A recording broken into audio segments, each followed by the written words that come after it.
hei hi LED bar te kha dia a chia a pai mai tur kan da to kha ania hei karen on sa kan han wa pon hei at phedeu zeu du ta a man tak to lo kha kan siam thado na ni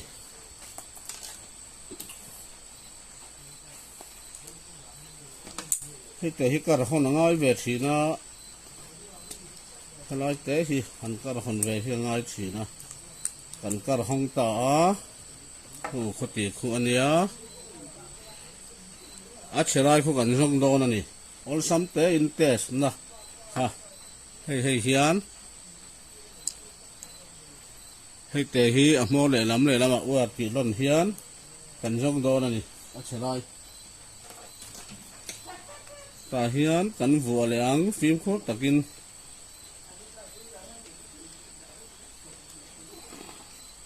thì hian kan vu anga alo te re ang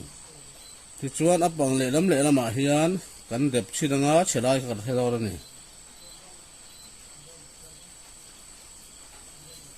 hei hi a thajok ti da alo en phut chuanin a chelai tak khati da ri ta ni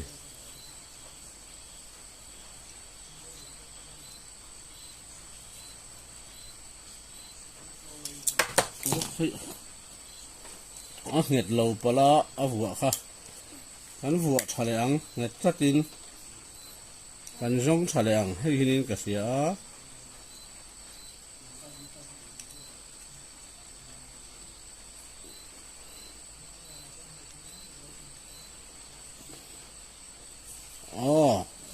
khatia kan juk de lo en thei khang kan de ta ka hi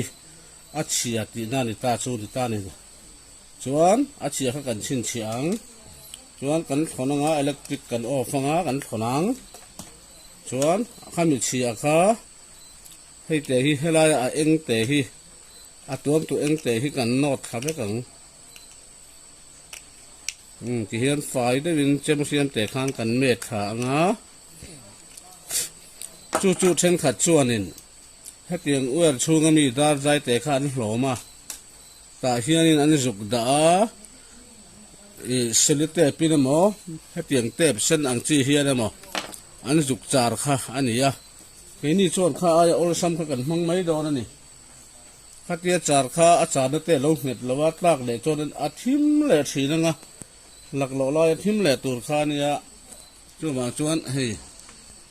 soldering te hi ite hi aya kan hmang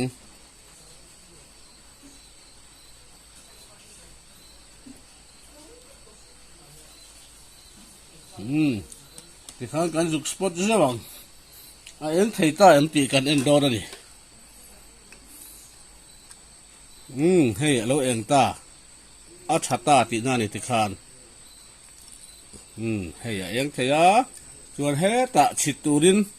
a vuangam to ti na ania chu bang chuan kan chinang